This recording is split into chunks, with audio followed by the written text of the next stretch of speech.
Bienvenue dans cet entretien. Aujourd'hui, on va parler des sociétés secrètes, des mouvements sectaires et du satanisme. Et qui de mieux pour répondre à mes questions que mon principal contributeur, j'ai nommé Arnaud Dumouche, théologien, auteur de divers ouvrages et fondateur de l'Institut privé Docteur Angélique, présent sur Internet. Bonjour Arnaud. Bonjour. Et donc, on va commencer sans plus attendre. Donc, là, pour expliquer un petit peu à notre audience le vrai sujet dont on va traiter aujourd'hui, qui est plutôt sensible, tu en conviendras, on va parler donc en premier des sociétés secrètes. Que sont les sociétés secrètes? Après de nombreux jours de recherche, j'en ai déduit que ce sont des organisations ou des groupuscules qui ont pour origine un but religieux, souvent lié à diverses initiations ou rituels qui demandent souvent à leurs membres de garder des parties de leur activité ou de leur motivation secrète. Des traces historiques de ces dites sociétés auraient d'ailleurs été déjà découvertes durant l'Antiquité et notamment en Égypte antique.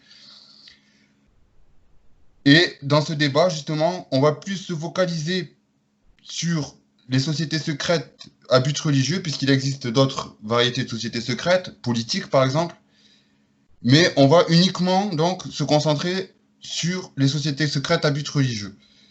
En première question, je te demanderai si tu pouvais, s'il te plaît, nous citer quelques exemples de ces dites sociétés secrètes et nous donner la position de l'Église les concernant. La plus connue, la plus ancienne, c'est ce qu'on a appelé la gnose. La gnose, ça vient du grec, la connaissance, et donc c'était des savants qui commençaient à partir de l'imitation de ce qu'avaient fait les Juifs avec la Kabbale. La Kabbale, c'est-à-dire une espèce de calcul savant qui regarde la Bible selon un sens caché qu'on ne peut calculer qu'avec des outils mathématiques. Eh bien, dans le christianisme, au IVe siècle, est apparue la gnose, dans le sens sectaire du terme. Ça veut dire des gens, des scientifiques, des savants, des philosophes, qui pensaient avoir seuls, eux, l'interprétation de l'écriture. Et donc, ils méprisaient le peuple de Dieu qui, eux, étaient primitifs, etc. Et l'Église a très vite condamné ça en disant « c'est pas comme ça que fonctionne Jésus. Tout ce qui est révélé est donné à tout le monde et d'abord aux pauvres. » Jésus d'ailleurs le dit explicitement, hein, « Heureux es-tu Seigneur d'avoir caché ça aux sages et aux intelligents et de l'avoir révélé aux tout petits. » Eh bien la gnose, au lieu de se soumettre à ce que disait l'Église là, à savoir que le message était donné pour tout le monde, pour que les plus petits comprennent, ils ont élaboré des choses de plus en plus compliquées. Et c'est très vite que sont sortis chez eux ce qu'on appelle le manichéisme. Ça veut dire une interprétation secrète de la Bible qui dit qu'en fait, il y a un démon qui est à l'origine du corps humain et de l'Ancien Testament, et que le Dieu qui a créé l'esprit et qui est là pour nous séparer de ce corps qui est un tombeau, pour qu'on redevienne nous-mêmes dans l'autre monde, ce Dieu, c'est Jésus-Christ, est venu prêcher. Et donc Judas lui-même était en fait un ami de Jésus qui l'a livré à ses bourreaux de manière à ce qu'il soit débarrassé de son corps et qu'il puisse entrer dans l'autre monde où il redevient un pur esprit. Tu vois, il y a un mélange de manichéisme, un mélange d'espèces de sociétés secrètes, et cette religion-là, qui a été en particulier défendue par un certain hérétique qui s'appelle Priscillien, eh bien, elle a été tout de suite condamnée par l'Église. Elle a répandu ses erreurs dans l'Empire romain, et comme c'était au IVe siècle que l'Empire était devenu chrétien, les empereurs eux-mêmes se sont mis à lutter contre ça parce qu'ils se disaient, ils détruisent le mariage, ils empêchent le mariage, et donc ils risqueraient d'affaiblir l'Empire romain. S'il n'y a plus d'enfants, c'est évidemment dramatique. En deuxième question, je te demanderai comment nous autres fidèles devons-nous les percevoir? Eh bien, je dirais, il faut déjà connaître le message de Jésus pour bien savoir ce qu'il est. Et que ce n'est pas du tout son style de faire ça. Il y a évidemment dans la Bible quelques endroits où c'est mystérieux. Il dit que les savants calculateurs calculent, ça veut dire qu'il s'adresse aussi aux gens qui se croient savants. Il ne les abandonne pas, il est venu sauver tout le monde. Mais il faut être certain, absolument certain, que le message de Jésus est réservé à ceux qui sont tout humbles, donc aux plus petits, et donc qu'il est simplement exprimé, et que c'est l'Esprit Saint qui le révèle. Donc le christianisme, effectivement, il y a une initiation, mais l'initiation n'est pas donnée à des puissants savants, elle est donnée à des personnes toutes simples. Et en fait, c'est un message qui ressemble tout à fait à ce que peut être l'amour, entre un Dieu très tendrement aimant et l'âme qui doit s'unir à lui, tout simplement. Du coup, on va basculer et on va parler de la plus connue de toutes, la franc-maçonnerie, justement. Que peux-tu nous enseigner sur les francs-maçons et est-il vrai que certains de leurs rituels voueraient des cultes aux démons? Alors, il faut d'abord comprendre que la franc-maçonnerie, certains, eux, se sont revendiqués comme étant nés en Égypte ancienne, avec un savant qui a construit le temple de Jérusalem qui s'appelait Hiram. Mais ça, c'est une légende, c'est une reconstruction. La franc-maçonnerie, au sens littéral du terme, on peut dire qu'elle naît à partir du 15e, 16e siècle, disons le 16e siècle. Il y a une cause très profonde qu'il faut comprendre. Ce sont les guerres de religion. Ça veut dire qu'en fait, le christianisme s'était développé dans toute l'Europe occidentale, était très puissant, c'était la seule religion, le catholicisme, et donc, tu sais ce qui se passe dans l'homme quand on est trop puissant, hein, on développe de l'orgueil. Résultat, à un moment donné est apparue une division qu'on peut considérer comme étant une sorte d'éducation de Dieu, parce qu'on voit que dans l'Ancien Testament, Dieu fait pareil avec son peuple. Quand le peuple est orgueilleux, par exemple sous Salomon, il suscite une division. C'est pas qu'il aime la division, Dieu, mais c'est parce que la division permet d'acquérir un cœur humble. Et donc les catholiques et les protestants, ce qui prouve que le cœur de l'homme était malade, hein, était en guerre, ils se sont fait la guerre pendant à peu près un siècle, au XVIe siècle. Des guerres sanglantes, extrêmement fanatiques, hein, de part et d'autre. Tu remarqueras que quand tu parles aux protestants, ils disent « mais non, c'est les catholiques, etc. » Non, non, non, non, c'était absolument de part et d'autre. Tout simplement parce que les protestants avaient la même mentalité que les catholiques. Mais souvent, on constate que quand les catholiques avaient le droit canon, il y avait moins de... C'était plus harmonieux, il y avait un droit. Et quelquefois, il y a eu des protestants n'ayant pas de droit, mais l'arbitraire du pasteur qui allait plus loin. En tout cas, ce que tu peux constater, c'est que du coup, le christianisme, c'est comme déshonoré. Les gens ont regardé ça en disant, mais quoi? On peut se battre pour une histoire de distinction entre la place de la grâce, la place de la nature, la place de la foi, et on peut assassiner à cause de ça des femmes et des enfants. Ça a profondément déshonoré le Christ en déshonorant son Église. Alors que le Christ n'y est pas pour rien, hein. C'est simplement l'attitude de ses disciples qui se comportaient mal à cette époque-là. Et résultat, à partir de ce siècle-là, tu vois, à peu près 16e siècle, sont nés des gens qui ont dit « on doit penser par nous-mêmes, il faut arrêter de se soumettre à ces espèces de dogmes, on doit être capable de juger soi-même de la vérité de la Bible ». Et donc la première franc-maçonnerie qui est née à cette époque-là, c'est en réaction au dogmatisme des protestants et des catholiques, hein, les deux, et qui a dit on va faire nous un libre examen de la Bible. Et donc tu as des francs-maçons catholiques et des francs-maçons protestants au début. Mais simplement, ils ne veulent plus des dogmes imposés d'en haut, ni par Calvin, ni par le pape, etc. Donc tu vois, résultat, on ne peut pas être catholique et franc-maçon dès le départ, puisque le catholicisme, il croit que les vérités sont enseignées par le magistère protégé du pape, qui peut être un salopard, hein, le pape. Mais c'est pas ça le problème, c'est que quand il enseigne, c'est protégé.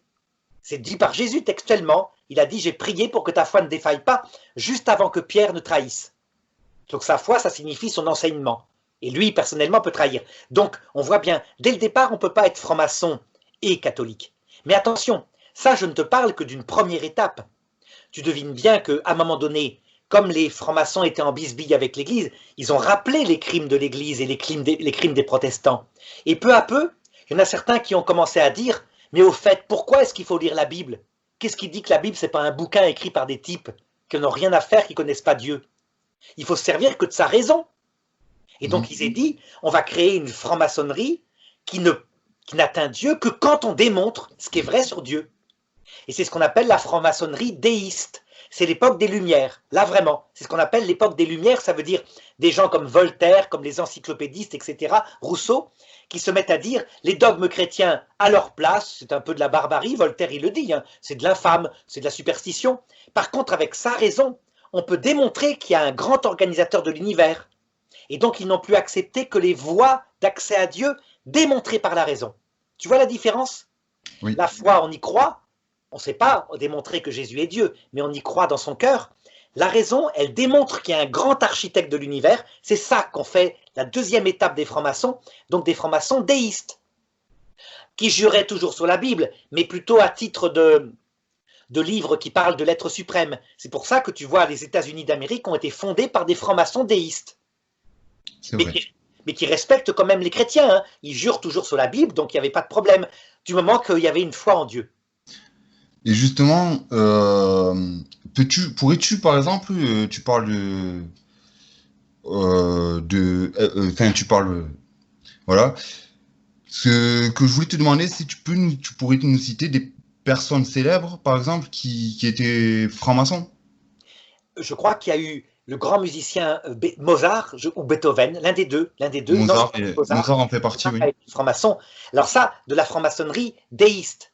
Lui, il admirait la Révolution française, etc., qui a été une œuvre faite par des bourgeois de type franc-maçon déiste. D'ailleurs, tu remarqueras que Robespierre, il a voulu supprimer les dogmes catholiques pour installer le culte de l'être suprême et aussi de la déesse raison. Donc tu retrouves ce qui vient de la franc-maçonnerie, la raison atteint l'être suprême, et donc la raison, on l'honore philosophiquement, et l'être suprême, le grand créateur du monde, on l'adore comme Dieu. Voilà.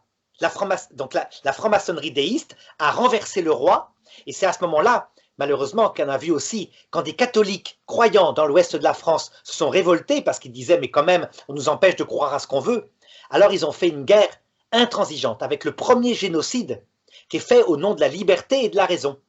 Quand je parle de génocide, hein, je parle en vérité, c'est-à-dire ces massacres, c'est Auschwitz, vraiment, avec des peaux qui sont tannées par des exécuteurs de la République, ça se passe en 93, 1793, mais vraiment, un peuple entier massacré, si tu vas en Vendée, tu verras, il y a des monuments aux morts comme ceux de la guerre 14 avec la liste de gens, et tu vois un tel, Jacques, 12 ans, un tel, enfin c'est un massacre. C'est un massacre de population en Vendée. Alors, attends, c'est pas terminé l'étape, parce que cette franc-maçonnerie déiste-là, eh bien, à un moment donné, au 19e siècle, certains se sont levés et ont dit, mais quoi, à chaque fois dans les loges, on discute de l'être premier, c'est emmerdant, leur démonstration, elle ne marche pas en plus. Moi, je trouve qu'on peut démontrer l'inverse, à savoir que Dieu n'existe pas. Et donc, ils ont fondé une nouvelle franc-maçonnerie qui n'est pas athée, mais qui ne veut plus discuter de la question de Dieu en loge, qui dit, ça nous emmerde, on va discuter uniquement de créer le meilleur monde ici-bas, un monde équilibré, un monde qui soit riche, un monde où les gens puissent vivre tranquillement. Et c'est la troisième étape de la franc-maçonnerie, j'appellerais la franc-maçonnerie humaniste, sans Dieu. Pas vraiment athée, mais de fait, c'est celle qui va instaurer au 19e siècle la République française. Tu vois, la République, elle est fondée par ces francs-maçons-là. Par exemple, il y a le Grand Orient de France. C'est l'une des plus dures, des plus sectaires à l'époque, qui vont combattre mortellement l'Église catholique. Et comment faire? Eh bien, il faut arracher, disait-il, l'influence de l'Église dans les hôpitaux, dans les écoles, partout. Et donc, ils ont supprimé les ordres religieux, ils les ont chassés de France. Et donc, ils ont instauré des écoles gratuites et obligatoires, mais avec évidemment une pensée humaniste sans Dieu. Et c'est comme ça. Ce que nous, on appellerait laïque. Laïque, dans le sens opposé à la religion, hein. Pas laïque dans le sens actuel de Macron qui dit non, une république tolérante. Par contre, évidemment, certains des membres de cette franc-maçonnerie ont dit mais vous êtes sectaires là, quand même. Et donc ils ont arrêté cette guerre entre deux France et ils ont instauré les lois laïques en 1905 qui disent la République respecte les religions, ne les combat pas. Mais tu gardes deux franc-maçonneries, une très sectaire, donc humaniste et quasiment athée, vraiment on peut le dire, qui n'ont que des visées politiques, qui rentrent dans ces loges secrètes souvent pour avoir un poste de haute responsabilité. Certains d'autres sont honnêtes, veulent faire de la philosophie, ça existe, hein, mais il y a aussi vraiment une corruption. Et puis, il y a toujours des francs-maçons déistes dans d'autres loges et des francs-maçons chrétiens dans d'autres loges. Donc ces trois étapes demeurent. C'est pour ça que quand tu discutes de ces sociétés secrètes, il faut savoir distinguer de quoi on parle. Est-ce qu'on parle de l'humaniste sans Dieu? Est-ce qu'on parle du déiste? Est-ce qu'on parle du chrétien? Et donc on ne se comprend pas, parce que beaucoup de chrétiens ne font pas la distinction et disent non, simplement c'est tous pareils, des ennemis de l'Église. Pas au même niveau quand même, hein. Pas au même niveau. On ne peut pas dire que les francs-maçons chrétiens qui vraiment prient éventuellement sont à ce niveau-là, ils sont opposés au magistère du pape, c'est tout, mais pas vraiment opposés quand même à l'Église catholique. Mais justement, quelle est la position de l'Église par rapport à la franc-maçonnerie? L'Église a toujours affirmé, et elle le maintient, on ne peut pas être catholique et franc-maçon selon ces trois acceptions que je t'ai indiquées. D'accord. Évidemment, la plus grave, c'est la franc-maçonnerie humaniste athée, c'est évident. Un peu moins grave, la franc-maçonnerie déiste, parce qu'au moins, dit l'Église, ben, il croit en un être premier. D'accord. Et puis, un peu moins grave, la franc-maçonnerie qui a gardé des racines chrétiennes, voire catholiques, mais quand même, comme ils refusent cette obéissance au dogme de l'Église, puisqu'ils veulent tout vérifier par eux-mêmes, d'abord par leur raison, eh bien, il y a quelque chose de contradictoire. Et du coup, c'est vraiment vrai donc que certaines loges voueraient des cultes aux démons? Alors ça, c'est une légende qu'on appelle une théorie, tu sais, les légendes urbaines. Je vais te raconter un peu comment ça fonctionne. Tu sais, au début de l'Église, on pourrait dire que l'Église a été une sorte de secte secrète. En ce sens que dans l'Empire romain, les gens étaient tellement terrorisés qu'ils se réunissaient dans des caves, dans des maisons, et là, ils offraient la coupe de vin et le pain de Dieu. Tu te rappelles, c'est ce qu'on appelle la messe. Oui. Et du coup, les Romains qui regardaient ça de loin, qui n'avaient pas compris du tout, se sont mis à répandre partout l'idée qu'en fait, c'était une secte perverse qui assassinait des gens, qui prenaient leur sang pour le mettre dans une coupe, qui le buvaient. Tu vois, donc une secte dangereuse avec des assassinats d'enfants. Dès qu'un enfant disparaissait, on soupçonnait les chrétiens. Et tu vois, la légende a provoqué des milliers de martyrs, parce que personne ne pouvait l'arrêter. Sauf que quand même, quelquefois, quand les gens assistaient à l'exécution des chrétiens, ils constataient qu'ils se comportaient avec une très grande noblesse. Vraiment, sans hurler et pleurer comme les autres qui étaient terrorisés par la mort. Lui, eux, au contraire, ils semblaient paisibles et allaient même vers la mort, qui étaient souvent des lions, des tigres, comme ça, paisiblement. Donc ça, petit à petit, cette légende urbaine a disparu. Eh bien, il s'est passé la même chose chez les francs-maçons. Étant donné qu'ils sont secrets, qu'ils ne peuvent pas révéler qu'ils en font partie, il s'est répandu dans l'Église catholique à partir de propos de papes du XIXe siècle, qui étaient un peu ambigus, qui parlaient que c'était l'œuvre de Satan, en parlant des francs-maçons, ce qui était vrai. Parce que les francs-maçons ne savent pas que derrière eux, il y a Satan, même quand ils sont humanistes et qu'ils croient ni en Dieu ni en diable. Nous, on peut juger que Satan est derrière eux puisqu'ils détruisent l'Église du Christ. Il n'empêche qu'on s'est mis à se dire que forcément, il devait y avoir des cultes explicites à Lucifer dans les degrés secrets, 33e degré. Et moi, je vais te dire, on voit sur Internet d'ailleurs des anciens francs-maçons qui le confessent. Mais je n'y crois pas une seule seconde. Parce que on se trompe d'époque en disant ça. Je crois qu'actuellement, Satan les manipule en faisant qu'ils ne croient, en tout cas pour le Grand Orient de France, ni à Dieu ni au diable. Sauf quelques francs-maçons qui, évidemment, vont faire du spiritisme comme tout, parce qu'ils cherchent le sens de la vie. Mais objectivement, dans leur enseignement, c'est un enseignement purement humaniste sans Dieu. Et tu le vois, c'est la République française. Liberté, égalité, fraternité, ce sont souvent des notables ventripotents. Par contre, les prophéties annoncent qu'effectivement, il viendra à un moment donné un dernier antichrist qui, lui, explicitement, adorera Lucifer et répandra sa pensée dans le monde entier. Mais je pense qu'on se trompe d'époque, tu vois. C'est comme si les chrétiens étaient incapables de voir que le démon procède par étapes. Donc en fait, si je comprends bien ce que tu me dis, on a tout confondu, quoi. Oui, on va trop vite. Et quelquefois, on prend une phrase effectivement réelle d'un pape du 19e siècle, comme par exemple Grégoire XVI, etc., qui dit ça explicitement, le démon est au travail là-dedans, il a raison, je partage son avis, puisque tout ce qui supprime la religion du Christ, c'est aussi le démon. Oui, oui, quelque part, ça remplit le rôle du démon, enfin, ça fait le jeu du démon, quoi. Tout à fait.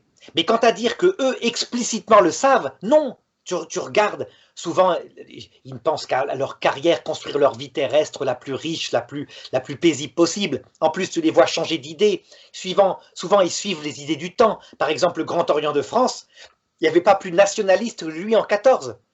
Il a déclaré la guerre à l'Allemagne, pour des raisons évidemment de pensée, parce que l'Allemagne, il est considéré comme trop dur, trop nationaliste. Mais maintenant, le Grand Orient de France, il est complètement franc-maçon, mai 68, quoi. Oui. Les lois sur la liberté sexuelle, alors qu'en 14, il a fait interdire l'avortement, avec la peine de mort pour des femmes qui avortaient. Le même Grand Orient de France. Ça veut dire qu'en fait, ils sont dans le politiquement correct actuellement, souvent. Alors que le christianisme, lui, ne change pas. Hein, et c'est pour ça qu'il est toujours un petit peu en dehors du monde.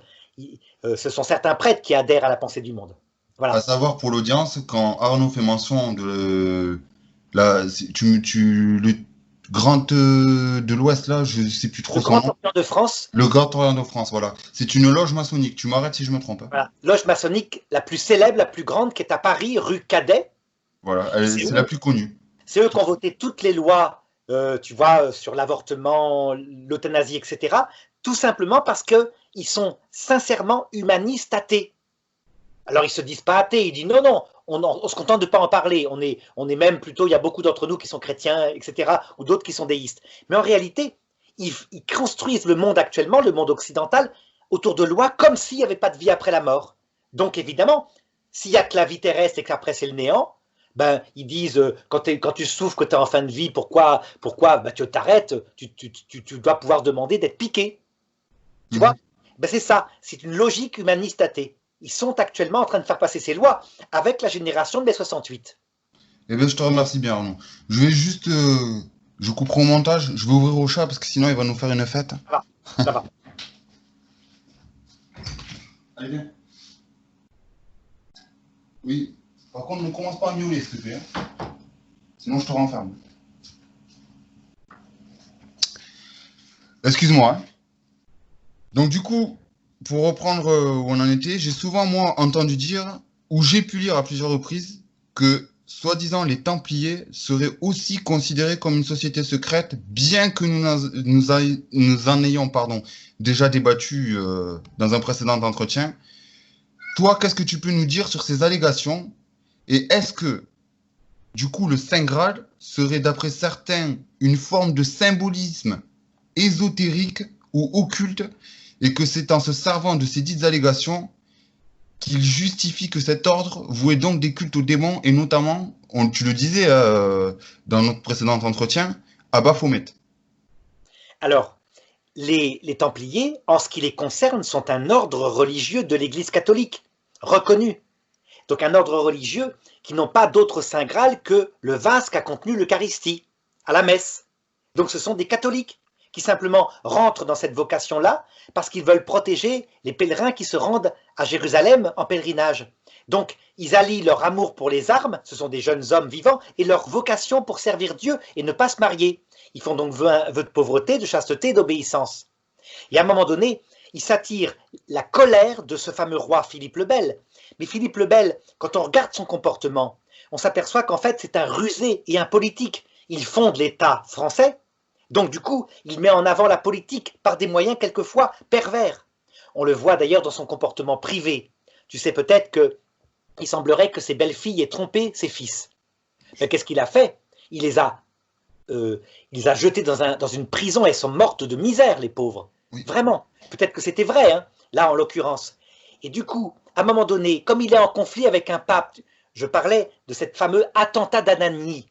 Un attentat, c'est-à-dire qu'un pape s'était opposé à Philippe le Bel en disant ce roi, je vais l'excommunier parce qu'il fait une faute en voulant récupérer des revenus ecclésiastiques d'un ordre. Du coup, il a fait des démarches pour déposer ce pape, carrément des démarches canoniques, pour dire que ce pape était un faux pape. Il a envoyé son délégué qui s'appelait Nogaret, qui est allé à Anagni où demeurait le pape. Il lui a donné une gifle dans la figure, paraît-il, et le pape, qui était très vieux, en est mort quelques jours plus tard de stupéfaction, quoi. C'était unique, etc. Du coup, après, il a été dans la menace, et la menace permanente pour son successeur, le pape Clément.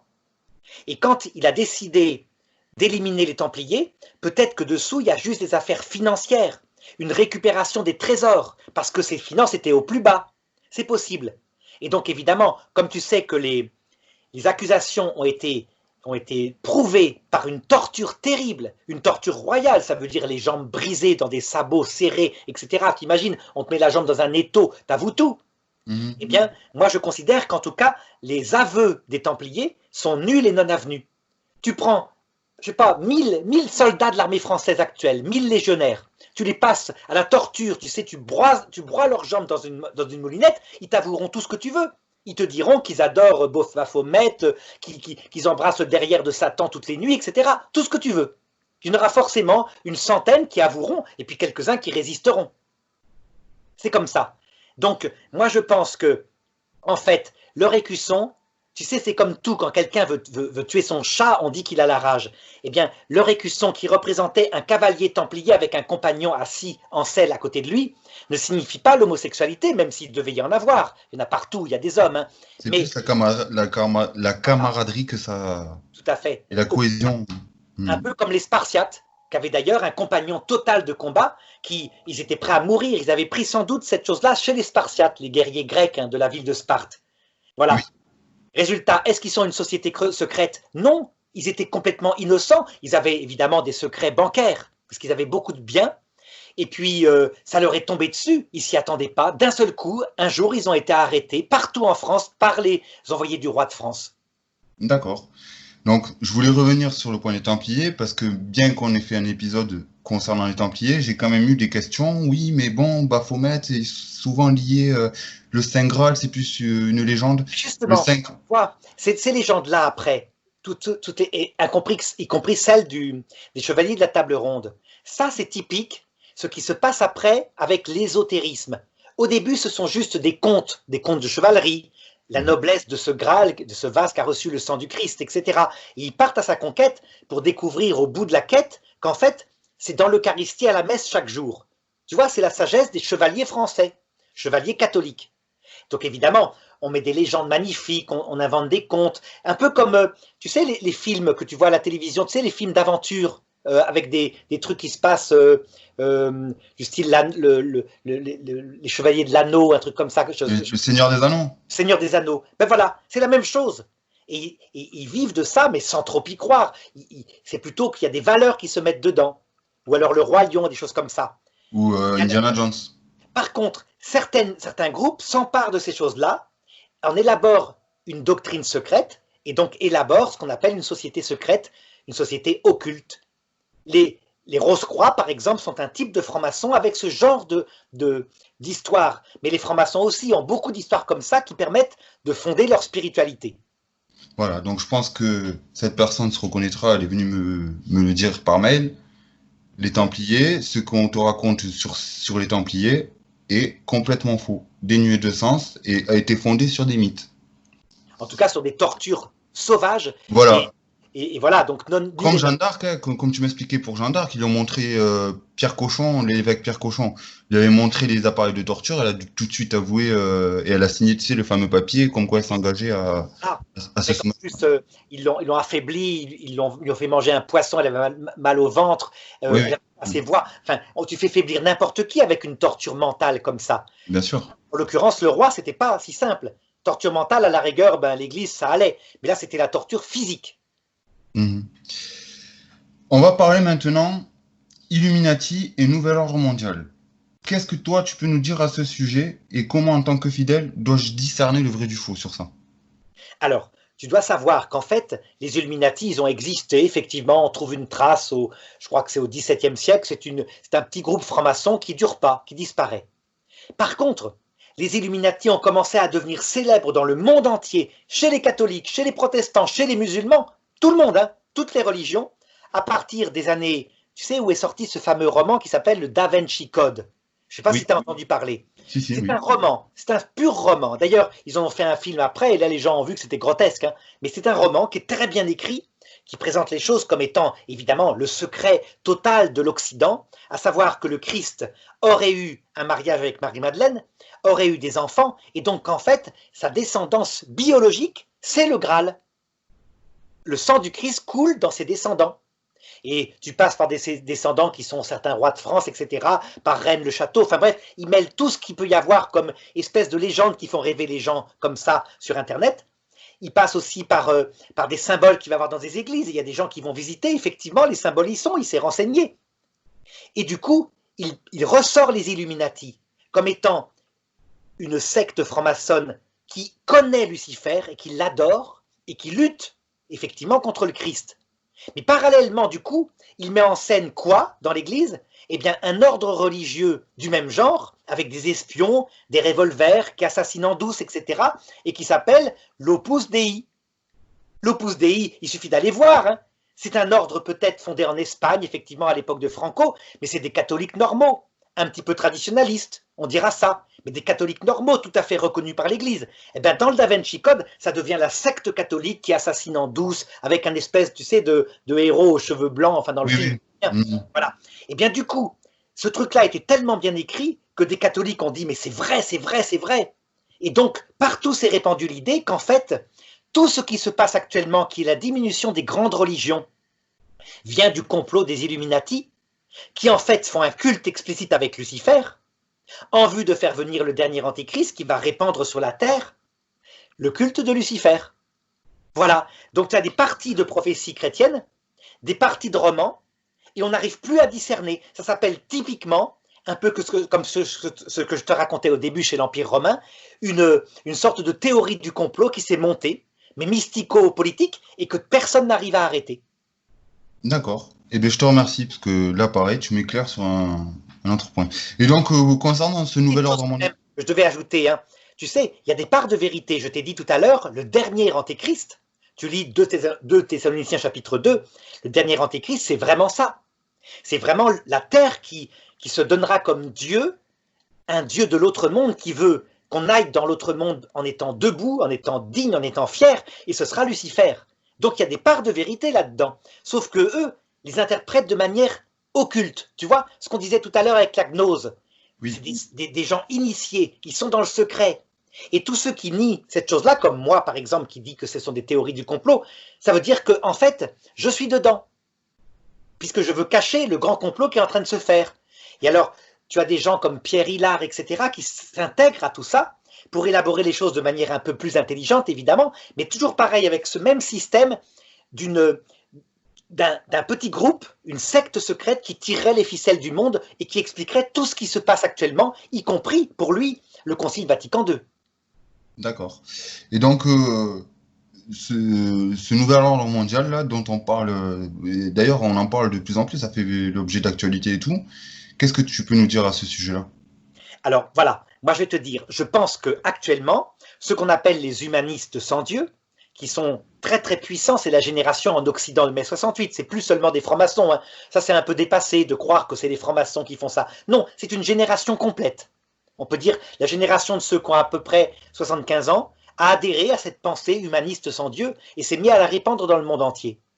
Mais du coup, regarde le projet qu'ils ont, c'est un projet logique. Je vais te demander, Kevin, si tu veux maintenant, de faire comme si tu étais athée. Imagine, tu ne crois plus en tout ça. Et tu veux construire le meilleur monde d'ici-bas. Un monde équilibré où tout le monde puisse arriver à être heureux et en même temps on respecte la nature.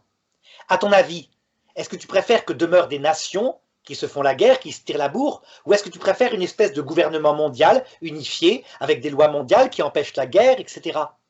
Ben, si tu me demandes l'opposition sans croire en Dieu, sans croire en tout ça, ben, forcément, je vais opter pour un monde régi par un seul, on va dire, être qui gouverne tout le monde. Ouais. Alors, eux, ils n'en sont pas là, puisque je t'ai dit, ces francs-maçons-là ne croient ni en Dieu ni en diable, ils croient que tout vient de l'évolution. Mhm. Mais ils voudraient unifier l'humanité autour d'une seule pensée, la pensée tolérante, où chacun respecte la différence des autres et où peu à peu, tout le monde se marie avec tout le monde et puis tout va en paix. Évidemment, ce projet qu'on voit se réaliser depuis les années 60, il ne faut pas croire que c'est un complot anticatholique. C'est ce que pensent par exemple les complotistes. Ils pensent que c'est exprès pour détruire l'Église catholique. Non, c'est un complot positif. Selon eux, c'est pour créer une humanité parfaitement équilibrée et heureuse où il n'y ait plus de guerre. Alors, par contre, tu constates que le pape François, à un moment donné, là, pendant le coronavirus, il a dit on va réunir le monde entier pour effectivement qu'on arrive à supprimer les bombes atomiques et il faut qu'il n'y ait plus de guerre. Eh bien, tout de suite, ceux qui sont opposés à l'Église catholique ont dit voyez, le pape François fait partie du complot. Mhm. Tout est pensé comme ça, comme une vaste organisation. Alors moi je leur réponds, le pape François il prend une décision effectivement là qui est humaniste. Mais c'est pas que le pape François est humaniste sans Dieu. Il prend simplement les mêmes décisions qui se sont faites au cours de l'histoire de l'Église. Si on peut empêcher la guerre, c'est formidable. Et donc au Moyen-Âge, l'Église a fait pareil. Qu'est-ce qu'elle a fait? Elle a empêché les chevaliers de faire la guerre le dimanche, les jours de fête, pendant le carême. Et puis elle a empêché les soldats du peuple d'être militaires. Il n'y avait que les militaires de carrière, donc les chevaliers qui avaient le droit. Et pourquoi elle faisait ça? Pour qu'il n'y ait pas de morts. D'accord. C'est-à-dire les grandes batailles du Moyen-Âge, c'est 10 000 morts. Et puis à un moment donné, eh bien, l'humaniste athée réunit les grandes batailles avec tout le peuple qui se bat pour sa nation. Et là, on arrive, avec Napoléon Bonaparte, à 1 million de morts. Si ce n'est pas 2 ou 3. Et puis la guerre 14, 15 millions de morts. Et puis la guerre 39-40, 50 millions de morts. Voilà. Pour revenir aux francs-maçons, parce que j'avais complètement oublié de te poser une question, de nouveau, il est dit que justement les francs-maçons seraient soi-disant infiltrés dans notre église et seraient même infiltrés dans nos gouvernements, nos cultures et tout ça. Est-ce vrai? Et si c'était vrai, que pouvons-nous faire pour ne pas tomber dans les calomnies ou les dissensions? Je pense que oui, il y a eu de l'entrisme. Ça veut dire qu'en fait, ces sociétés secrètes, à un moment donné, ont bien compris que l'Église catholique, c'était un ennemi mortel.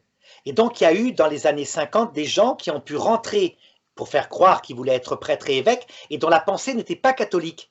Est-ce qu'ils étaient francs-maçons au sens adhésion à la loge? Parfois, il y a eu ça. On a des preuves, on a quelques gens comme ça. Mais la plupart du temps, c'est pas ça qui s'est passé à partir des années 60. C'est plutôt des hommes qui se sont consacrés à Dieu et qui n'étaient pas dans le message chrétien, qui étaient dans le message 68 arts. Donc ils avaient pris la pensée des francs-maçons sans être francs-maçons.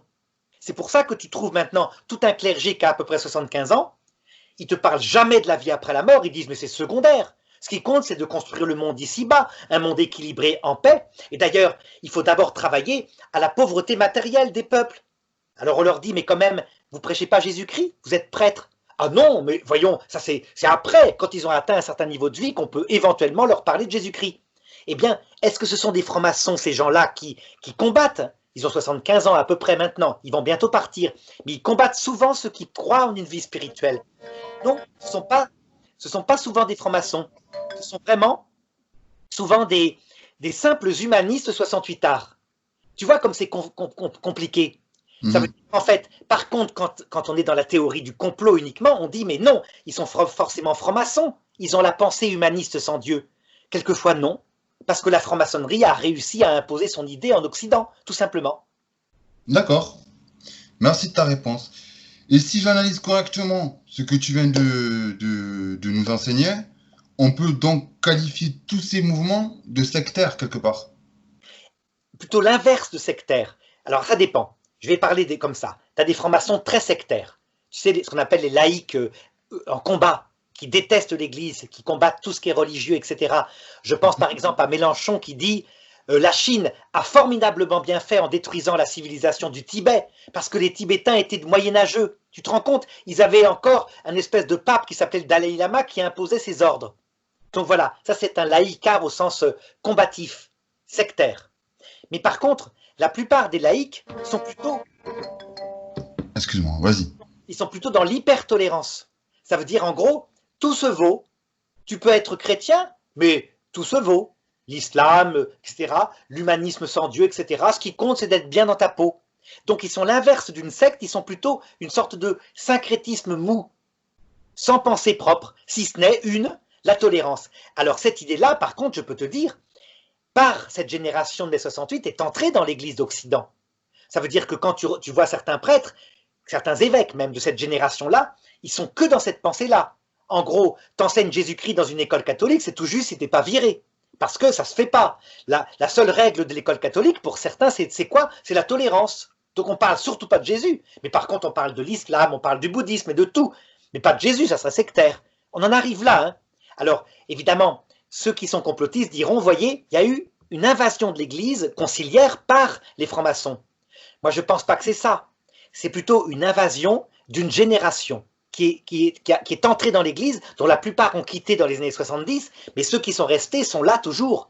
Et malheureusement, ils ont le pouvoir, mais ça ne durera pas. Le Concile Vatican II, par exemple, tu verras, certains comme Pierre Hilard disent « c'est un concile franc-maçon ». Mais non, ils ont tout à fait tort. Regarde, si je reprends, la franc-maçonnerie, dans son sommet, c'est l'humanisme sans Dieu. Le christianisme, souvent des intégristes, c'est Dieu exalté au-dessus de tout. La pensée chrétienne, c'est l'homme avec Dieu. C'est l'alliance par la charité entre Dieu aimé tendrement et l'homme qui s'unit à lui par l'amour. Tu vois, ce n'est ni l'intégrisme catholique, ni la franc-maçonnerie. C'est l'alliance sainte, et ça a toujours été le message du Christ, entre les deux. Donc le Concile Vatican II est un vrai concile catholique. Mais évidemment, les intégristes ont tendance à dire ce qui compte, c'est la gloire de Dieu. Seule la gloire de Dieu compte. Ils disent, voyez, vous avez introduit de l'humanisme, donc de la franc-maçonnerie dans Vatican II. Et moi je leur réponds, mais non, on a introduit simplement le fait qu'il y a deux commandements qui sont identiques. Tu aimeras ton Dieu de tout ton cœur et tu aimeras ton prochain comme toi-même. Tandis que les progressistes dans l'Église, ils disent, le seul commandement qui compte, c'est ton prochain. Et pour son corps, parce qu'il a besoin d'argent. Tu vois, là-dedans, eh bien, on peut repérer la marque du démon, évidemment. C'est le démon qui attire soit à gauche, donc en exaltant uniquement l'amour de l'homme, soit à droite, donc en exaltant uniquement l'amour de Dieu, pour surtout pas faire survivre l'Église catholique, où c'est l'amour de Dieu et du prochain unifié. Tu vois un petit peu? Donc on voit comment le démon travaille comme un idéologue dans l'Église et comment il attire à l'extérieur le maximum de gens pour les séparer donc de l'Église au sens fort du terme. D'accord, merci de ta réponse. Donc, en faisant mes recherches sur les sectes, justement, en France, j'ai pu constater que pour elles, donc pour les sectes, sont pour la plupart liées à des groupuscules détournant les écritures saintes ou carrément elles inventent les religions. Que Oui. nous enseigne l'Église à ce sujet? Alors, de fait, à partir du moment où dans le christianisme sont arrivés des groupes protestants qui refusent toute l'aide de l'Église, mais qui pensent que chaque pasteur peut interpréter à lui tout seul, avec l'Esprit Saint, qui confond souvent avec son esprit, peut interpréter l'Écriture. Ben, tu as forcément eu des pasteurs avec beaucoup d'énergie qui attiraient plein de fidèles et qui ont centré leur lecture de la Bible uniquement sur les textes catastrophiques, ce qu'on appelle les textes apocalyptiques. Et du coup, à partir de la Bible, ils ont fondé des groupuscules protestants qui n'auraient jamais pu exister dans l'Église catholique et l'Église orthodoxe. Hein. Pourquoi? Parce que là, il y a des évêques qu'ils auraient dénoncés comme étant pas dans la foi. Mais chez les protestants, puisque chacun ait le libre examen, sont apparus des sectes comme ça. Et donc, on a des sectes vraiment dures qui sont sorties du christianisme à partir des protestants particulièrement eschatologiques. Je pense, par exemple, la secte des Davidiens. Tu te rappelles aux États-Unis où il y a eu tout le monde s'est suicidé à la fin. Le Mhm. temple solaire, c'est un petit peu chrétien mêlé de New Age, donc c'est différent. Mais toujours pareil, toutes les sectes, tu peux être à peu près sûr, en général, elles ont une visée eschatologique, ça veut dire elles annoncent la fin du monde. Et ça les rend fous. Par exemple, il y a eu une secte au Japon, Shoko Asha-Haram, dans les années 2000, où le gars a mis une bombe au gaz sarin dans le métro, et c'est parce qu'il annonçait la fin du monde, mais à partir du bouddhisme. La secte de Homme, là, ou je sais pas Oui, quoi. voilà. C'est Mhm. pas peut-être le shintoïsme, enfin, en tout cas une religion d'Orient. Là, je ne voudrais pas dire le bouddhisme, c'est peut-être pas ça. Non, non, Mais mais je vois de laquelle tu veux parler, ouais, voilà. effectivement. En tout cas, Mhm. voilà. Il faut bien savoir que l'eschatologie a la tendance à rendre les hommes fous parce qu'ils se mettent à espérer une réalisation politique des choses. Et quand on mêle eschatologie à la politique, souvent ça donne des sectes. Dans l'Église catholique, il y a eu des prêtres comme ça, mais en général, ils sont repris et l'Église les fait taire. Et à ce moment-là, ils retombent dans les rails. Pourrais-tu nous citer des exemples justement de sectes présentes en France ou, si toutefois tu prends des exemples de mouvements issus de l'étranger, les plus connus? Alors des sectes au sens fort, il y en a une que je voudrais citer qui n'est pas, me semble-t-il, une secte au sens fort, sauf sur un point. Ce sont les témoins de Jéhovah. Le point où ils sont un peu sectaires, c'est qu'ils disent il n'y a que nous qui irons dans la vie éternelle. Donc ça veut dire que, comme toujours dans ces choses-là, ils spécifient le salut à l'adhésion à une doctrine. Alors que Jésus spécifie le salut à l'adhésion à l'humilité, à l'amour, et la doctrine, il la mettra en avant. Évidemment qu'il faut y être fidèle, la doctrine est importante, mais lui, il rectifiera dans le cœur des gens. Et donc il préfère un homme hérétique et humble qui arrive de l'autre côté qu'un homme catholique et orgueilleux. Bon, eh bien, eux, sous ce rapport-là, ils sont assez sectaires et très centrés sur l'eschatologie, mais comme c'est déjà une vieille religion, ils ont fini par voir beaucoup de leurs fidèles quitter. Ils ont connu la crise des vocations avec la période de mai 68 et donc ils se sont beaucoup adoucis, beaucoup. Ils sont moins sectaires qu'avant. Ils continuent d'affirmer évidemment qu'il n'y a qu'eux qui sont sauvés, donc sous ce rapport-là, oui, ils sont sectaires, mais ils ne sont pas au point, comme avant, de dire que, par exemple les catholiques sont des monstres horribles, etc. Ils acceptent de discuter, si tu veux. Alors par contre, une église qui a le vent en poupe, ce qui te montre bien que souvent le sectarisme vient du succès, ce sont les évangéliques. Il y a beaucoup de pasteurs évangéliques qui sont très sectaires. Là, pour le coup, hein, tu les verras, par exemple, Morgan Priest, tu te rappelles, il l'a été à un moment donné, et il me racontait, j'étais persuadé que les catholiques étaient idolâtres, et il brûlait des chapelets dans ses vidéos, il cassait des statues de la Sainte Vierge. Il a bien changé, il est devenu catholique. N'empêche que il passe par là, et pourquoi? Parce que les églises évangéliques sont en pleine croissance, puisque l'église catholique est en crise. Et donc, ils profitent des terrains pour grandir. Mais l'Église catholique ne restera pas en crise tout le temps. Hein. Je te prendrai même pour en revenir aux témoins de Jéhovah. Moi, ce qui m'a beaucoup frappé, parce que je me suis beaucoup renseigné sur ce sujet-là, justement, euh, et j'ai un de mes voisins, qui les a reçus chez lui, qui les a écoutés, voilà. Et il m'a dit, effectivement, et même moi j'ai pu constater, tu sais, tu dis qu'ils parlent beaucoup d'eschatologie, mais eux, je pense ils ont détourné une partie de la Bible, et notamment où il est dit que Jésus, tu sais, quand il reviendra dans sa gloire, il établira son royaume pendant 1000 ans sur terre. Oui, Et bien eux, si tu sais déjà, pseudo-église, entre guillemets, ça s'appelle les salles du royaume, je crois. Oui, Et en fait, parce qu'ils pensent, ils ont pris ça dans le sens matériel, c'est-à-dire qu'ils veulent établir, eux, si leur démarche, c'est d'établir maintenant le royaume de Dieu sur terre, quoi. voilà. Alors que l'Église catholique a condamné cette interprétation en disant non, quand on veut créer le royaume de Dieu sur terre, l'Église l'a vu, elle a l'expérience, elle l'a vécu au Moyen-Âge. On en arrive à quoi? À du totalitarisme. Bien C'est ça sûr. ce qu'a voulu Jésus. Il veut qu'on fasse le mieux, on annonce l'évangile de tout notre cœur, et à ce moment-là, ceux qui entendent la voix de l'Esprit Saint iront vers Jésus. Mais le royaume de Dieu s'établira en plénitude dans l'autre monde. C'est là où on aura vu Jésus, et donc soit on l'aimera de tout son cœur, soit on le rejettera de tout son cœur, et on se mettra en enfer. Mais là, ça sera la liberté. D'accord.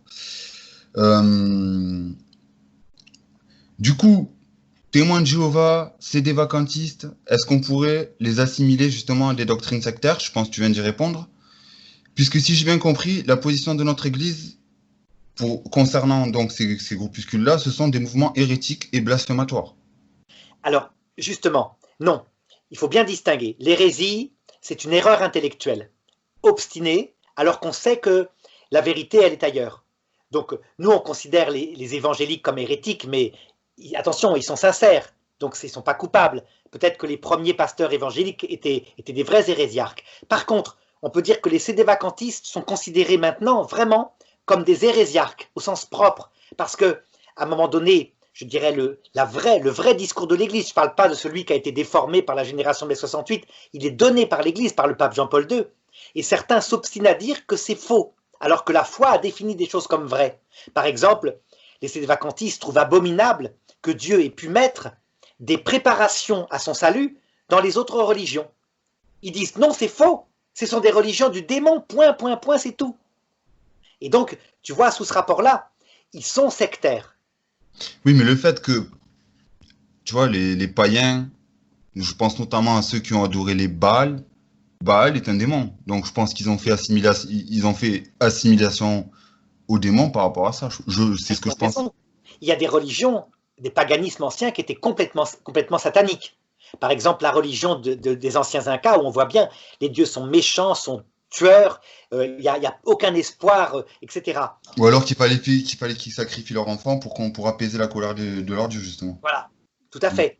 Mais l'Église dit que même dans ces religions-là, il y a des préparations au salut en ce sens que, et ça c'est moi qui l'ajoute parce que l'Église ne l'a pas elle-même formalisé dans le Concile Vatican II, en ce sens que ces gens écrasés par les sorciers, quand ils arrivent et qu'ils voient l'ange du Seigneur à l'heure de leur mort, évidemment se tournent vers lui avec une très grande joie, tellement ils ont subi l'esclavage.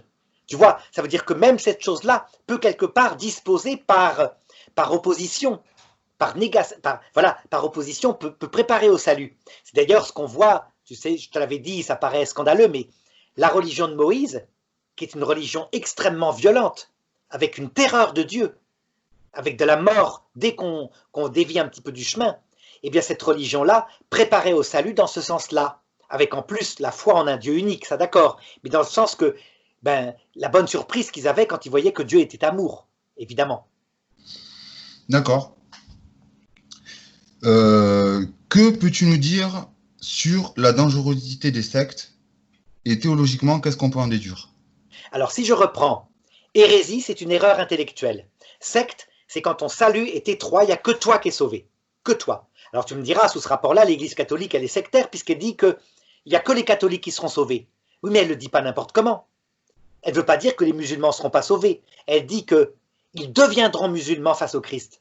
Que le salut leur sera proposé en toute lucidité. Et donc tous les hommes de bonne volonté deviendront catholiques. Oui, Donc, parce qu'il est dit qu'au paradis, excuse-moi, hein, il est dit qu'au paradis, le paradis, c'est catholique. Enfin, il n'y a que des catholiques. En voyant Jésus, ils se convertissent, quoi. Pas dans le sens terrestre, hein. Il n'y a pas un pape, etc. Mais non, oui.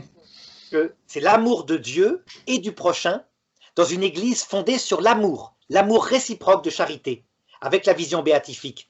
Donc là, on verra en toute vérité que le prochain a un rôle, c'est une famille céleste, c'est une église, etc. C'est exactement ce qu'avait dit Jésus, et que la foi et l'espérance disparaîtront puisqu'on verra Dieu face à face, mais la charité sera le fondement avec l'humilité de ce paradis au ciel. Donc c'est catholique. Les musulmans, ils seront invités à passer d'un amour de serviteur, comme c'est leur cas actuellement, à l'amour d'un ami intime avec Dieu. Et ils verront la Trinité face à face. Donc, s'ils refusent en disant « moi je veux pas, je veux être que serviteur », ben là c'est leur choix. Mais c'est qu'ils refusent la révélation pleinement manifestée. Donc tout le monde au ciel devient catholique, dans le sens profond, pas dans le sens petite église terrestre, qui est juste, je dirais, le sommet de l'iceberg, visible. D'accord. Et donc, pour la dangerosité de ces sectes, Alors, euh, quand, quand- quels quand- sont les dangers? quand tu prétends qu'il n'y a que toi qui es sauvé, ben, tu es juste sectaire dans ce sens que si tu es chrétien, parce que c'est le cas des évangéliques, quand ils considèrent que Jésus est mort sur la croix, qu'il est Dieu, et qu'en même temps, ils imaginent qu'ils puissent mettre en enfer des millions de gens au prétexte qu'ils étaient catholiques sincères, on voit bien que ça ne va pas. Non, Nous, parce que catholiques, Dieu ne met personne en enfer. C'est toi bien qui t'y mets sûr, tout seul. exactement. On voit bien que la foi catholique qui dit que les protestants se verront proposer le salut, Mhm. ça correspond davantage au Christ, évidemment. Bon, sous ce rapport-là, ils sont assez étroits, mais Dieu a le temps. Il prépare leur cœur malgré tout. Tu vois, il affine leur cœur avec l'épreuve. Et donc, on peut dire qu'un jour, ils changeront. Le vrai danger des sectes, c'est quand elles utilisent des moyens pervers. Tu sais, quand le pape François a condamné ce qu'on appelle le prosélytisme. Le prosélytisme, c'est pas l'évangélisation, hein.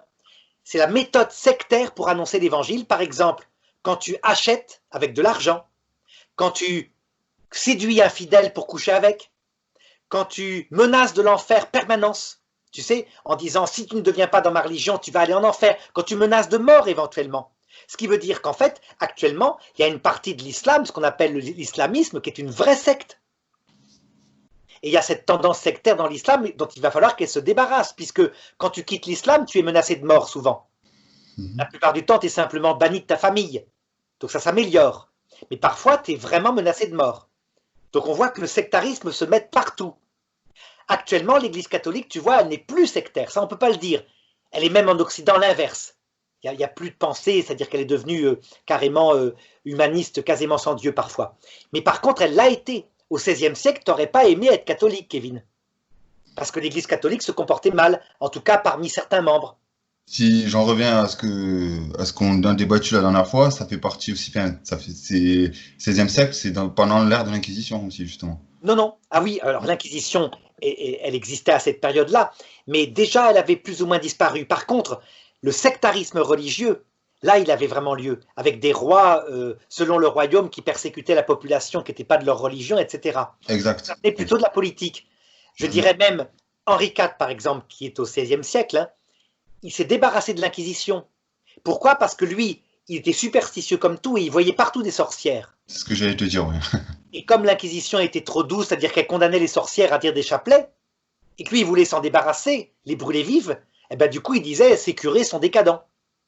D'accord. Tu vois, Donc lui, en fait, les procès, il les faisait sans l'Église. Parce que j'ai lu que oui, effectivement, lui, Henri IV, il refusait systématiquement un procès d'inquisition religieux.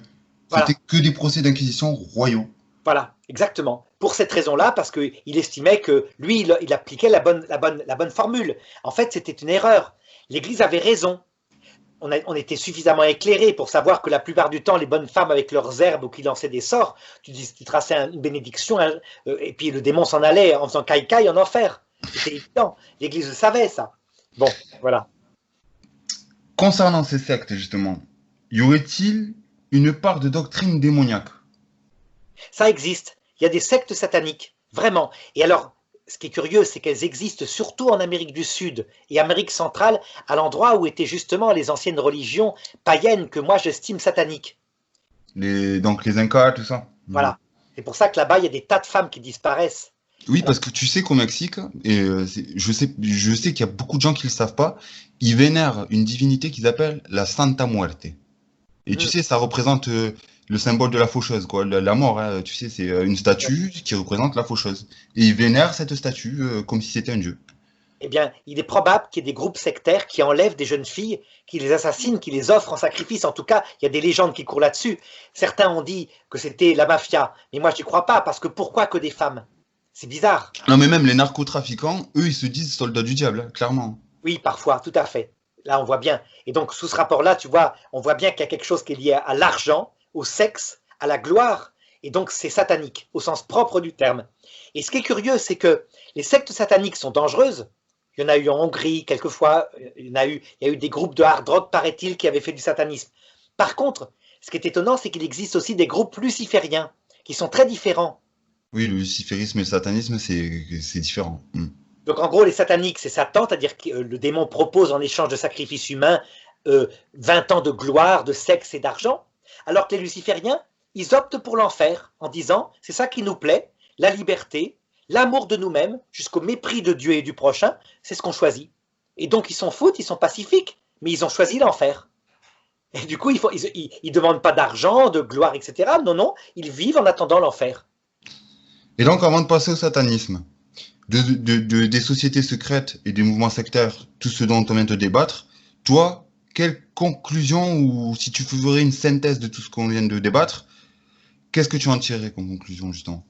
Eh bien que d'abord, l'être humain a en lui des forces qui lui fait croire en des choses secrètes. Il aime bien les théories du complot, l'être humain.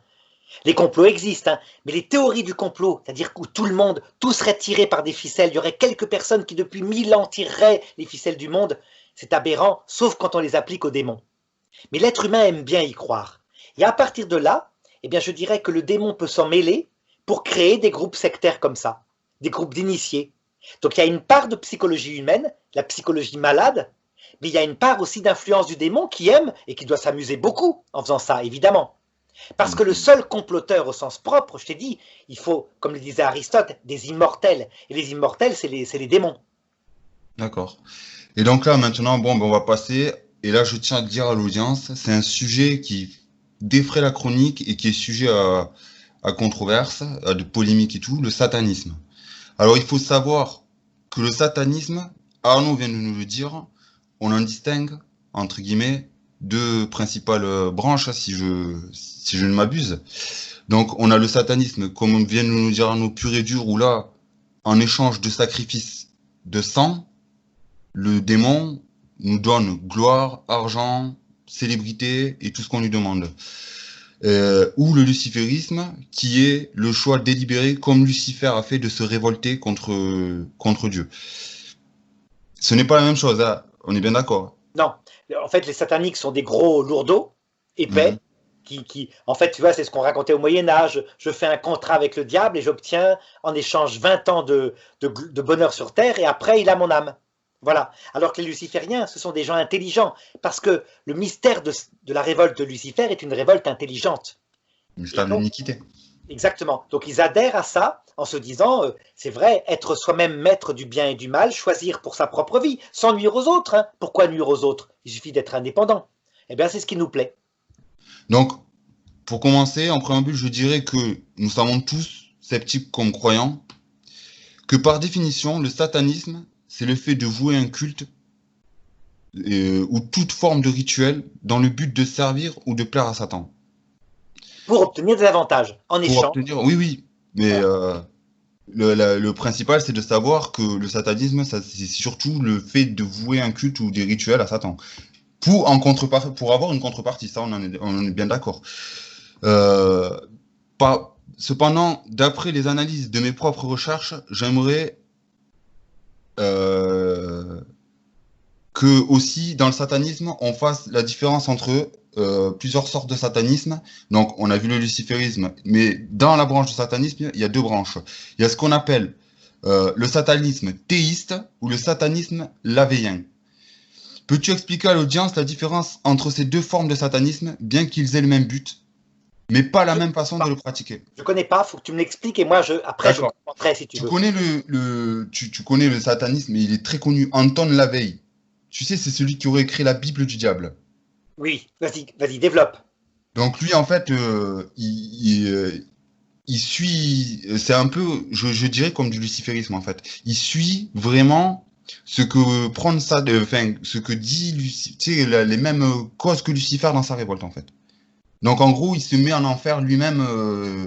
Voilà, avec le choix de Lucifer comme Dieu. Oui, tout à fait. Voilà, mais par contre, il est à l'origine de la fondation de l'église de Satan, parce que je sais pas si tu es au courant, depuis 2018, voilà. L'église de Satan a été autorisée, même en France. Hein, il y a des églises de Satan qui ont ouvertes en France. Hein. Voilà. Et là, je pense que ça correspond au luciféranisme.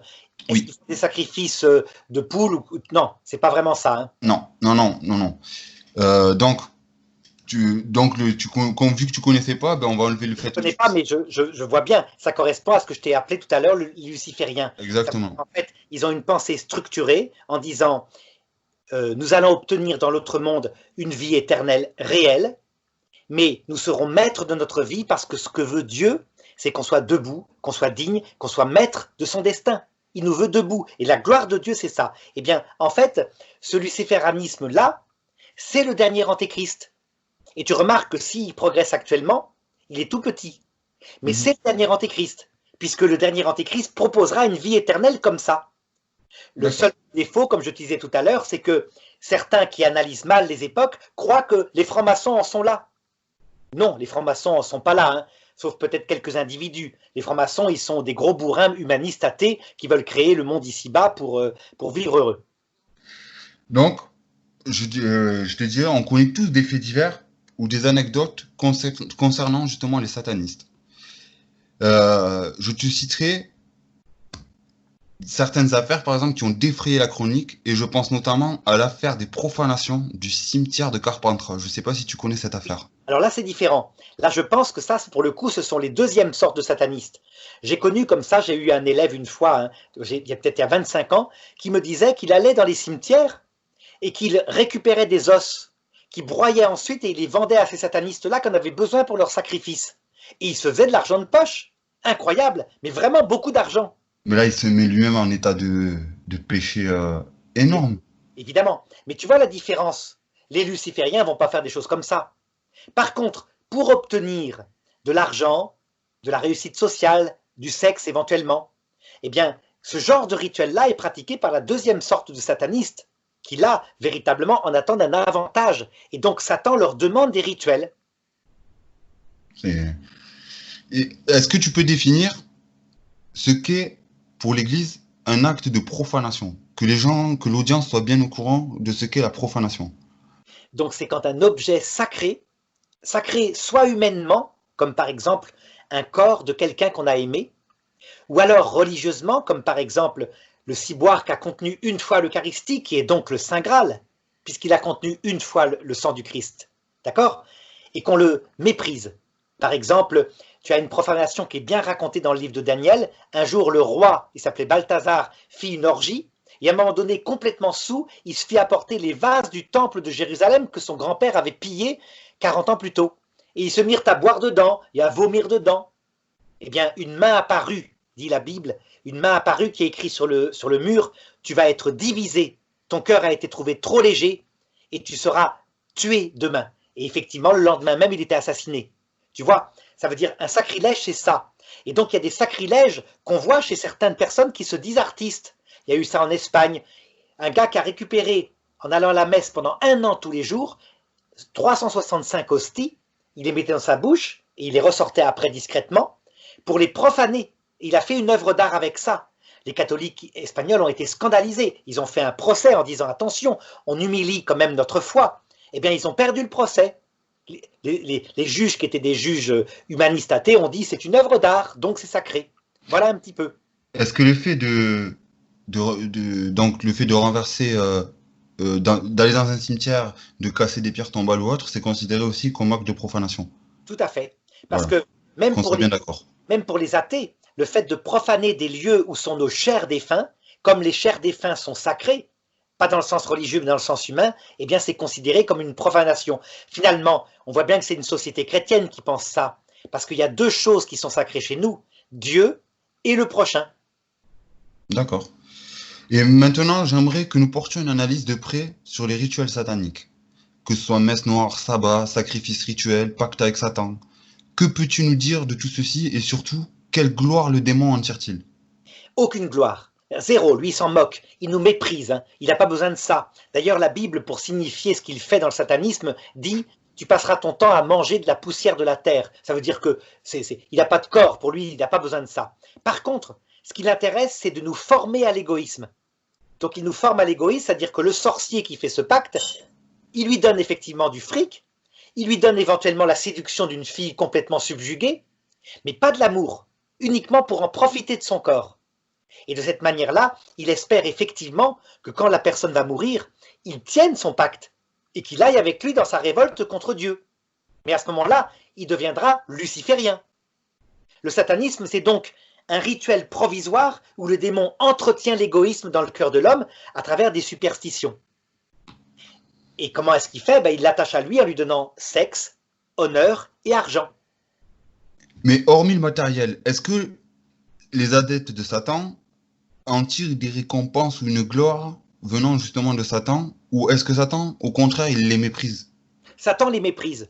Satan n'a rien à faire de l'être humain. Son seul but est vraiment luciférien. Ça veut dire qu'il veut prouver à Dieu qu'il s'est trompé. Et donc quand il peut rendre esclave un homme ou une femme de choses comme ça matérielles, il est très content. Mais il est très content non pas à cause des choses matérielles, mais à cause de la dégradation du chef-d'œuvre de Dieu. C'est-à-dire quand il voit par exemple des hommes et des femmes qui sont le temple de l'Esprit Saint, qui s'adonnent à des orgies satanistes, il est très content. Puisque pour lui, c'est une profanation de ce qu'il y a de plus sacré. Mais voilà uniquement ce qu'il fait. Est-il vrai, du coup, que le Seigneur, dans toute sa gloire, a pitié d'eux? Écoute, les démons, il a une attitude, Dieu, qui est spéciale avec eux, mais pour ça, il faut comprendre. Je parle pas vis-à-vis du démon, je parle des adeptes, de ceux qui pratiquent ces... Est-ce que le Seigneur, il a pitié de ces gens-là, justement? Oui, on peut dire qu'il a pitié de ces gens-là. Par contre, quand il s'adonne à des crimes, il peut se mettre en colère contre ces gens-là. Par exemple, mais pas pour les perdre, pour les sauver. Donc c'est toujours pareil, il adapte sa pastorale au genre de satanisme qu'ils font. Quand ça concerne le satanisme violent, qui par exemple était dans l'empire Inca, Maya, Aztèque, etc. Tu as remarqué comment Dieu a fait disparaître cette horrible religion? Eh bien, il l'a fait disparaître par la guerre, mais il n'y a pas eu beaucoup de morts. Mais c'est surtout par la maladie. Ça veut dire que leur culture est morte, atteinte par un virus, les maladies occidentales. Donc là, on peut dire qu'il voulait la faire disparaître. Évidemment, on se dit, mais que sont devenus ces gens-là? Il les a sauvés de l'autre côté, bien sûr. Et puis, ceux qui ont survécu, évidemment, en voyant la puissance qu'avaient les conquistadors avec leur religion, sont tous devenus chrétiens, et donc ont abandonné leur rituel satanique. Mais tu vois, il fallait bien, si jamais leur santé avait été parfaite, on peut être certain que les Incas auraient gagné les guerres contre les Espagnols. C'est parce que les maladies les atteignaient qu'ils se sont écroulés. Et par contre, quand ce sont des sataniques, tu sais, des pauvres sataniques, comme par exemple des gens occidentaux qui vont dans des clubs d'échangisme satanique, des choses comme ça, bien sûr que Dieu a pitié d'eux. Ce sont des pauvres gens. Et donc là, ceux-là ne sont pas vraiment violents. Ils sont perdus. Donc pour toi, si quelqu'un commet cet acte-là en vue d'en tenir par exemple le plaisir de la chair, il aura plus pitié que si tu sacrifies quelqu'un, quoi. Bien sûr. Il aura pitié parce qu'il va récolter dans son corps évidemment l'humiliation, les conséquences immanentes de ses actes, et donc Dieu pourra peut-être le sauver, le ramener à la vérité de son amour. Il a souvent réussi à ramener des satanistes à Dieu, hein. C'est arrivé très fréquemment. Par contre, des vrais tueurs, assassins, comme on voit en Amérique du Sud, c'est-à-dire qui vendent de la drogue, qui se foutent complètement de l'être humain, etc., là Dieu va agir par la colère. Ils prennent l'épée, ils périssent par l'épée. Tu vois, c'est différent, hein. Ce sont des méchants. Et donc, pour ceux qui ont vraiment vécu une vie entière dans le satanisme, même s'ils ont sacrifié une vie humaine pour Satan, seront-ils sauvés? Dieu va tout faire pour les sauver, et pour cela, il a des armes. Il va d'abord les faire passer par la vieillesse, comme tout le monde. Et là, Satan ne pourra rien, puisque leur corps est programmé pour mourir. S'il le faut, il les fera passer par une mort avec des cauchemars, pour qu'ils voient comment Satan est un être froid. Puis par le passage de la mort qui peut durer des années, où ils sont errants tout seuls. Tout ça pourquoi? Pour faire naître en eux une sorte de soif d'amour, de soif de quelque chose d'autre que les biens matériels qu'ils ont utilisés toute leur vie. Par contre, si au bout de cela, le Christ paraît et que ces gens continuent de le mépriser en disant « j'en ai rien à foutre, moi ce qui m'intéresse c'est d'être libre, la liberté solitaire que me présente Lucifer », là ça s'appelle un péché contre l'Esprit Saint. Dieu ne peut plus rien pour eux. Et Dieu à ce moment-là les respecte, ces gens-là se damnent, ils obtiendront même la résurrection, mais avec toutes les conséquences immanentes, une vie vaine, ils n'obtiendront jamais la vision béatifique, bien qu'ils la réclament, puisqu'ils ont très vite compris que c'était utile. Et puis voilà, ça s'appelle l'enfer éternel.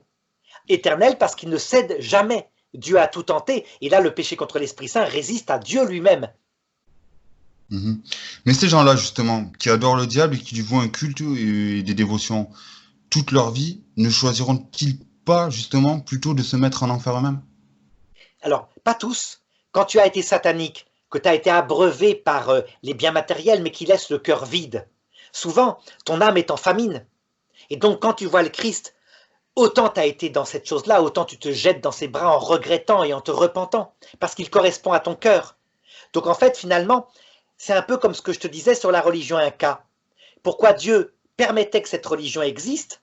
Parce que quelque part, par la négative, elle les préparait au salut. Les pauvres peuples Inca, Maya, etc., avec leurs sorciers qui les menaçaient de mort s'ils n'offraient pas leurs enfants en arrachant le cœur vivant, etc., eh bien, quand ils voyaient l'ange du Seigneur qui apparaissait et qui venait les chercher, ils devenaient naturellement chrétiens. Pourquoi ce peuple est devenu facilement chrétien? Ceux qui ont survécu, hein, puisque les maladies les tuaient. Parce que, effectivement, ils voyaient la puissance du Dieu des chrétiens par les maladies, mais ils voyaient aussi que c'était un Dieu d'amour. Et ça c'était nouveau pour eux, ça les a transfigurés.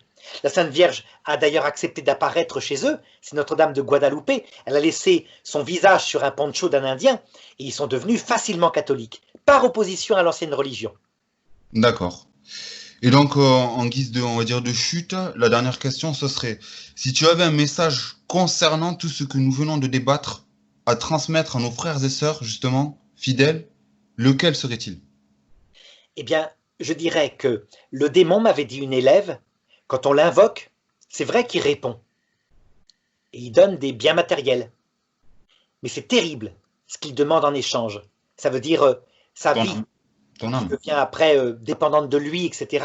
Parce que c'est un mauvais maître. Par contre, quand on se tourne vers Dieu, peut-être que parfois il ne répond pas en apparence. Il nous laisse passer par des moments de malheur. Mais c'est pour nous donner vraiment, si on accepte de mettre en premier l'amour de Dieu, l'amour du prochain, le fait qu'on est un pauvre être humain, nous donner la vie éternelle. Donc, on pourrait dire que Dieu, il comble le cœur profond et en échange, on aura aussi tous les biens matériels qui vont avec, puisqu'on sera heureux au paradis.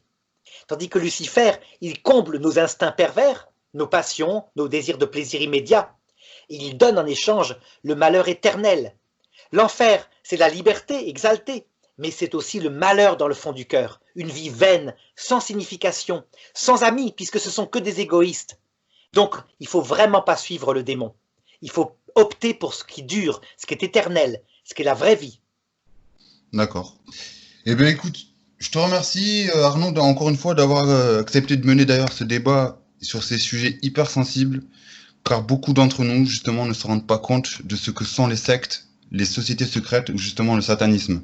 C'est qu'il interprète, chacun l'interprète à sa manière. Et justement, pour moi, il me paraissait important de mener ce débat avec toi pour avoir ton avis théologique, pour avoir aussi la position de l'Église que tu connais parfaitement bien, et pour avoir aussi euh, des réponses à leurs questions. Parce que on entend souvent messe noire à la télé où, tu sais, on fait des reportages, mais sans vraiment développer l'aspect théologique, justement. On préfère, tu sais, le sensationnel. Mmh. Tu, Oui, tu oui. vois ce que je veux te dire? Tout à fait. Et donc, avant de finir, encore une fois, j'aimerais dire à l'audience que Arnaud est le principal contributeur de ma chaîne. Il m'a aidé à la lancer sur la plateforme. Il est présent sur la plateforme, donc tous les liens que je vais vous donner seront en description. Donc, je rappelle qu'Arnaud est l'auteur de divers ouvrages. Je vous donne des exemples tels que l'Église et les phénomènes paranormaux, Les âmes du Shéol, qu'il a coécrit d'ailleurs avec un prêtre exorciste du nom de Pierre-Marie Dallès, je crois. Bernard-Marie. Pardon, Bernard-Marie Dallès. Il est le fondateur du sublime institut privé de théologie catholique et de philosophie, Docteur Angélique. Je vous mettrai tous les liens en description. Pareil pour les livres pour ceux qui veulent se les procurer. Je mettrai aussi en lien de description sa chaîne, qui est vraiment très détaillée si vous souhaitez avoir plus d'informations sur ce que sont les démons. Je vous conseille aussi de faire un tour sur sa chaîne, puisque théologiquement, on ne fait pas mieux. Merci. Je peux pas dire, c'est la vérité, quoi. Je peux pas dire, j'ai pas trouvé mieux ailleurs. Donc, et donc, je recommande fortement à tout le monde d'aller s'abonner à sa chaîne et de suivre aussi les débats qui mènent avec d'autres, justement, d'autres. Il y a eu les CD vacantistes, justement, récemment, que tu as fait. Et il est intéressant d'avoir le point de vue de tout le monde, puisque ce n'est pas juste un démonologue et un théologien qui vont vous apporter des réponses. Le but, il est aussi de vous faire votre propre opinion en suivant les vidéos d'Arnaud, justement, qui sont beaucoup plus détaillées et beaucoup plus complètes.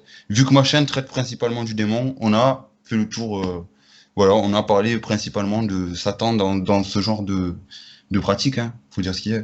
Voilà. Et donc, je te remercie Arnaud encore une fois, et au plaisir de contribuer sur une autre vidéo prochainement, au plaisir. Merci Kevin. À Merci à bientôt. toi. À bientôt.